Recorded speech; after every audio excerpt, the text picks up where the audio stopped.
Welcome to Blind and Thriving, the platform where vision doesn't define the mission. Here, I interview incredible individuals who are blind or have low vision, proving every day that blindness does not stop the grind. We're not just thinking outside the box, we're jumping out of it, smashing stereotypes and showing the world what thriving truly looks like. So, without further ado, let me introduce my very special guest. So, welcome everyone to another episode of Blind and Thriving, Guide Dog Edition. Today, we're talking with an incredible woman who is legally blind, I think, and has faced some serious health challenges. We'll learn more about her journey, her work, and how her guide dog has changed her life. Let's get into it. So, Miss Jill, can you please introduce yourself? Hello, my name is Jill Dempsey. I am legally blind and permanently disabled, and I have a retired service dog, guide dog, and a current active service dog, guide dog.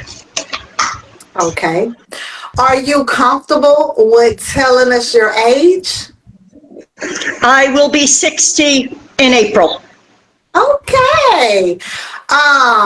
Hey, I'm not far behind you. Can you tell us about your diagnosis and how it has impacted your life? Okay. I was 22, 23 years old, developed a brain tumor, had to have a right temporal lobectomy. During the surgery, there were complications. I suffered a blood clot, a hemorrhage, a stroke, and was in a coma for a period of time. When I woke up, I was blind, disabled, had to learn to do everything all over again.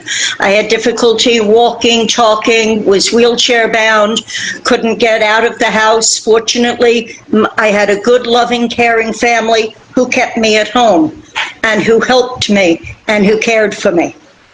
Hey, a good support system will get you how I want to say it. It will give you the strength that you need to get yourself to where you need to be to become independent. Because at one time, I didn't have the support I need. So it's a blessing to have a wonderful support system. And I commend your family on that. They did a good job. Yes, ma'am. When did you receive your guide dog and what was the experience like? Okay.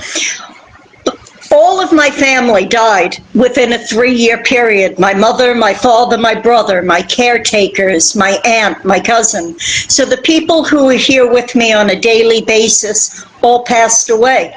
Suddenly, I'm here by myself. I don't know how to go to the store by myself. I don't know how to go to the bank. I don't cook. I never cooked. My mom was always the cook. I couldn't cope. I didn't know what to do, didn't know how to leave the house. I have a cousin in New York. Uh-oh. She accidentally must have touched something or something went off. We'll see if we can get Miss Jill back on. Hey, y'all. That's how it is when you're dealing with the internet. I'm sending her another request.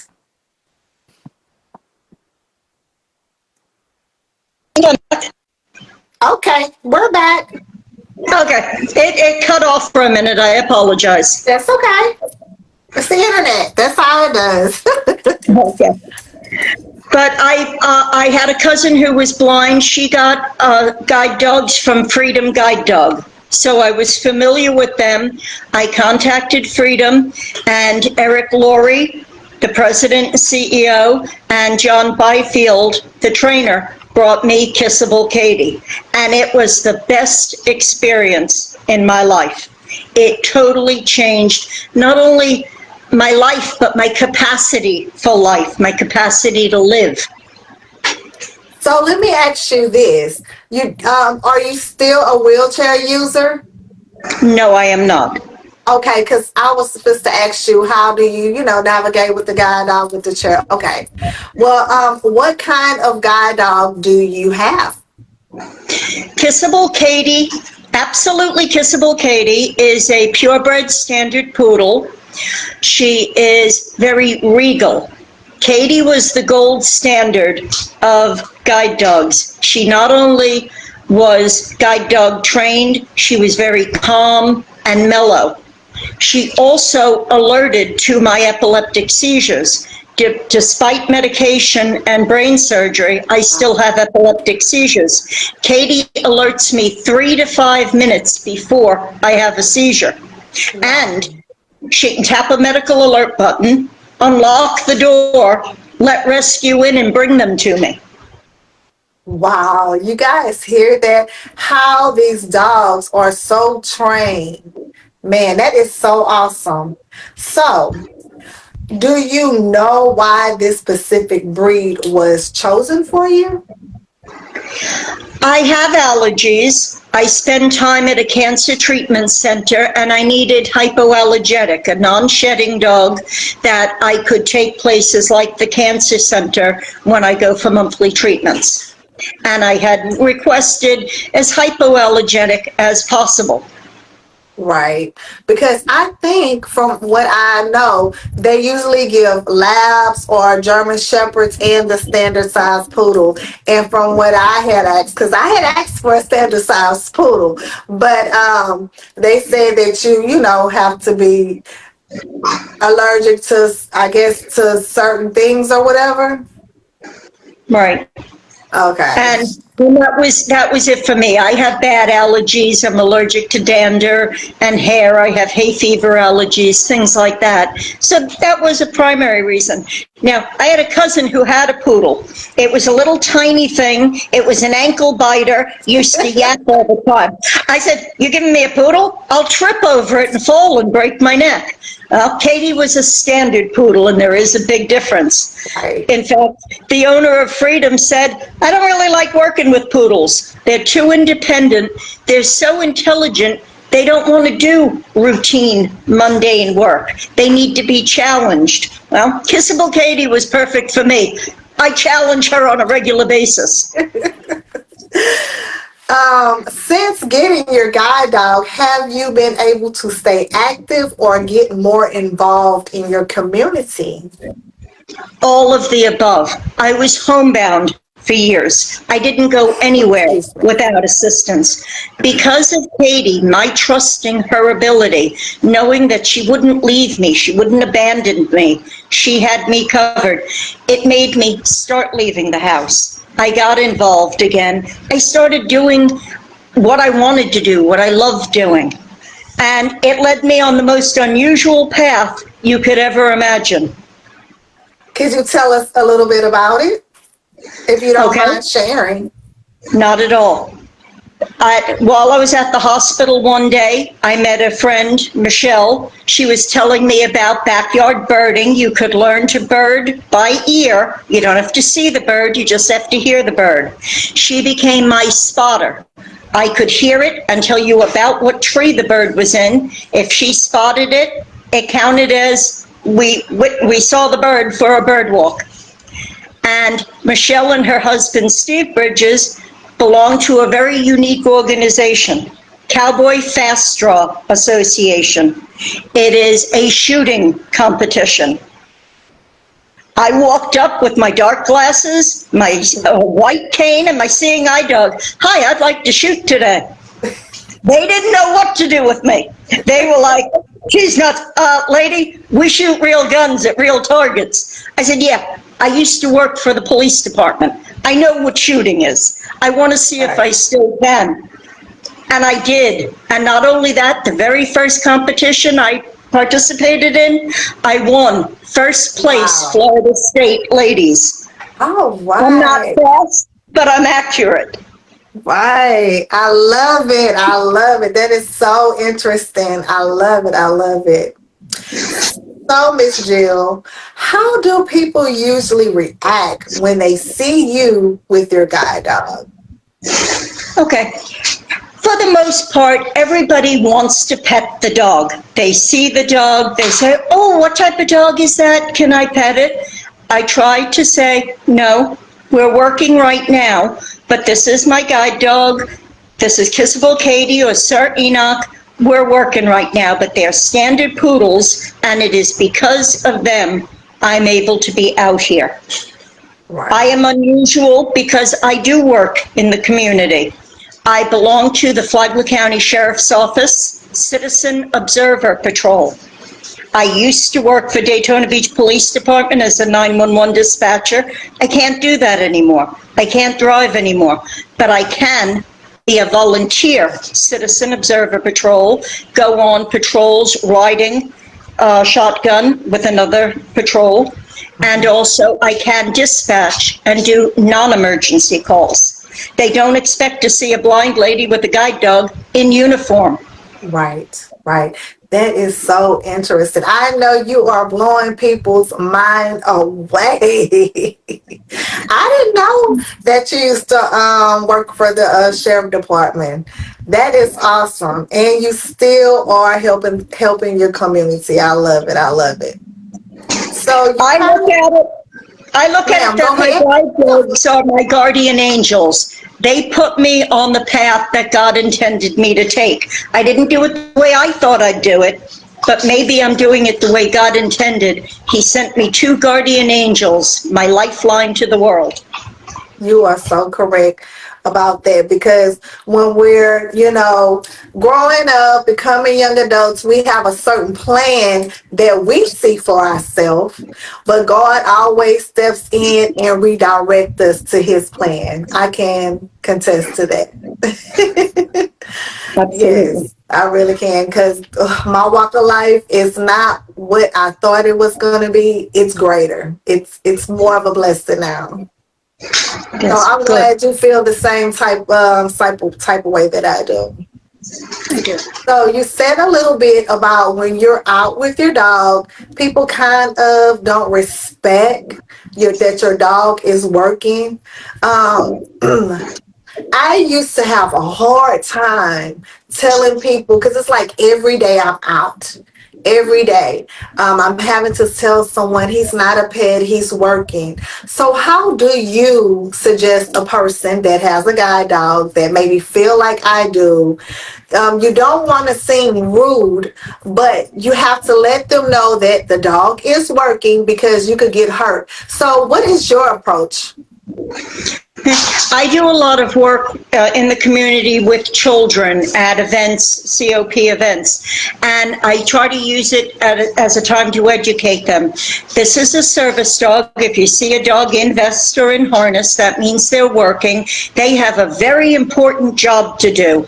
You don't distract the bus drivers when they're on the bus. Please don't disturb the dog when they're working. Their job is to keep me safe, and they have to focus on me.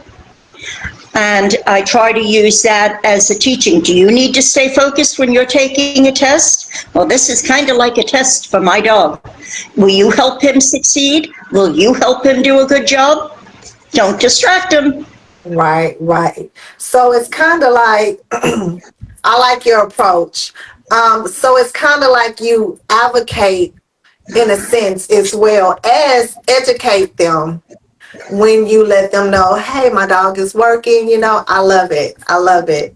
So I know we came here to talk about guide dogs, but I want to talk about your diagnosis. And what would you tell someone that is newly diagnosed? Hey, you're going blind. It's like doctors come in. They come in from everywhere. They're sending Division of Blind Services. You need O&M training. You need Braille training. You need independent learning. Everybody is coming in, and you kind of get overwhelmed. So do you have anything that you can tell the audience that maybe is newly blind, or they have someone that they know? My suggestion would be, think about what you want your life to be going forward. Think about, do I have the capacity to handle a dog? Do I have the ability where do I live? Do I live in a 5-story walk-up, Or do I live somewhere that I can walk the dog easily? Do I live in a climate that is too hot to walk the dog in the summer or too cold and icy in the winter? Right. Do you have a backyard or do you have to walk the dog on the street? So that is one of the first. I use the white cane, and I also use that for balance. I have some mobility and balance problems due to my seizures and my brain tumor. So I use the white cane to balance, but I rely on the dog. It's important to tell people, advocate for yourself.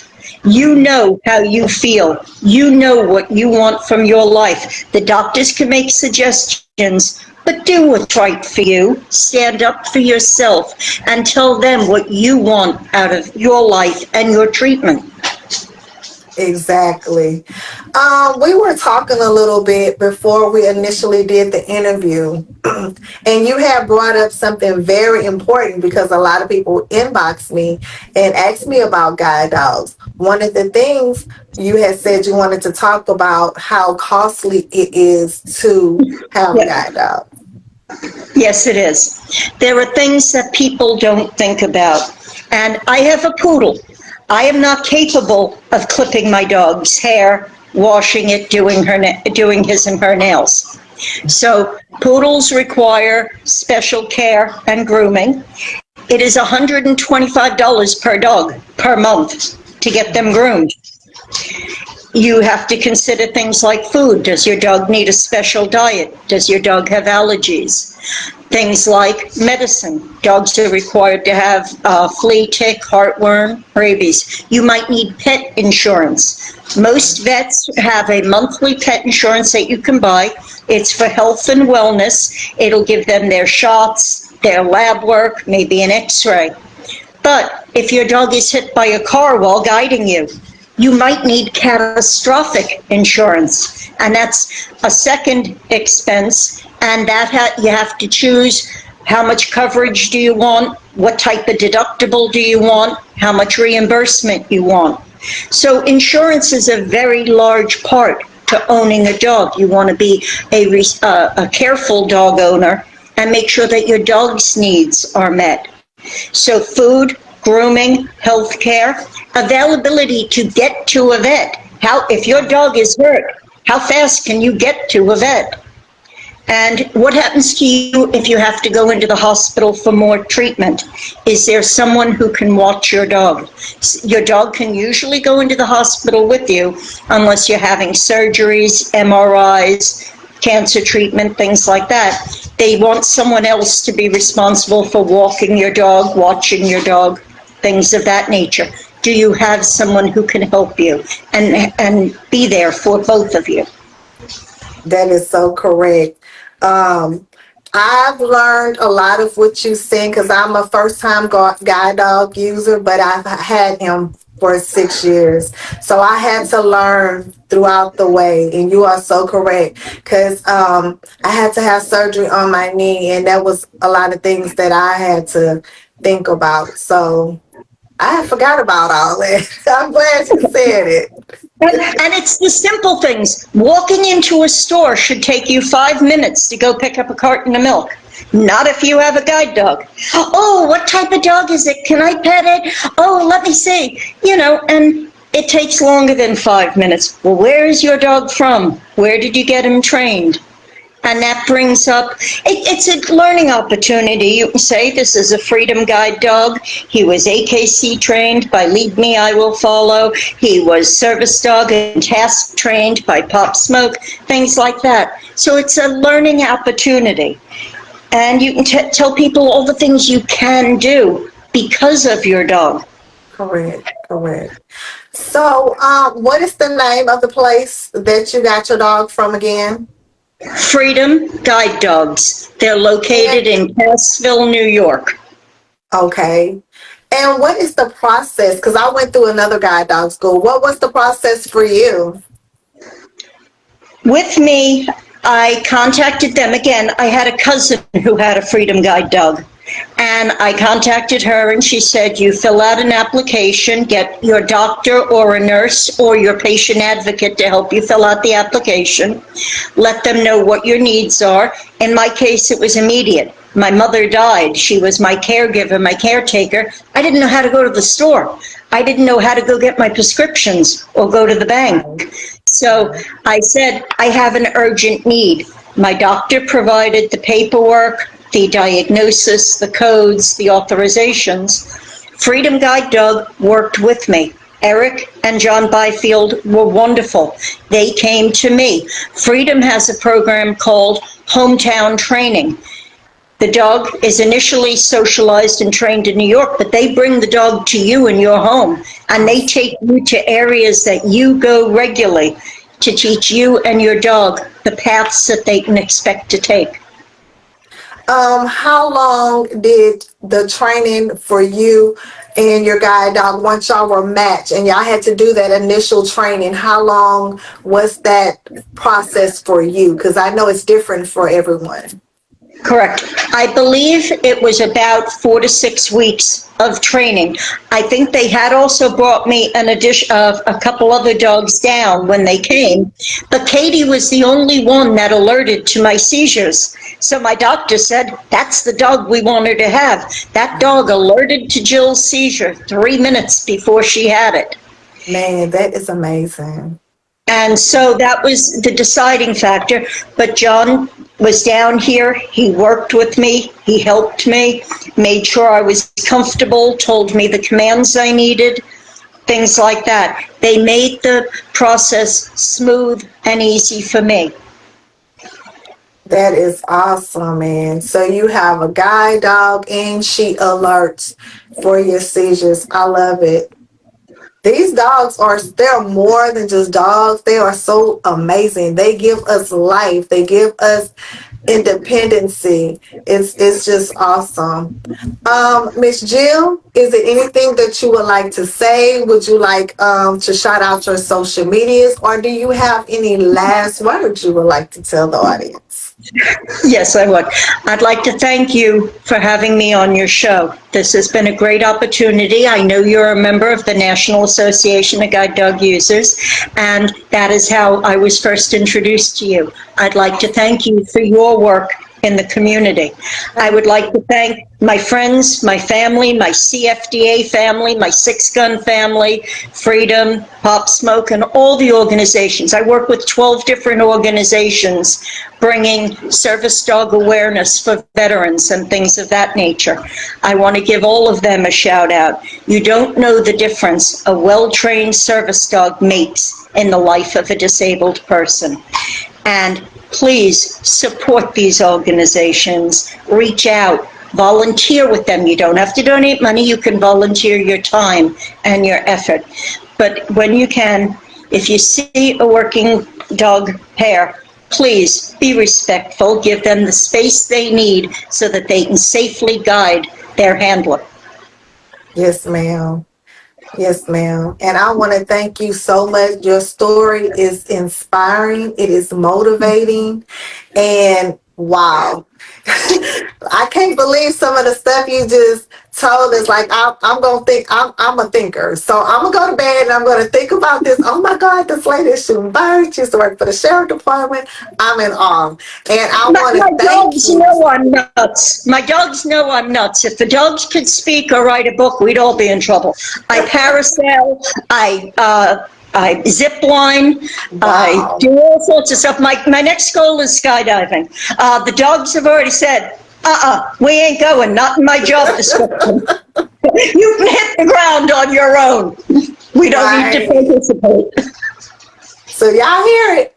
Miss Jill was telling y'all, blindness does not stop anything.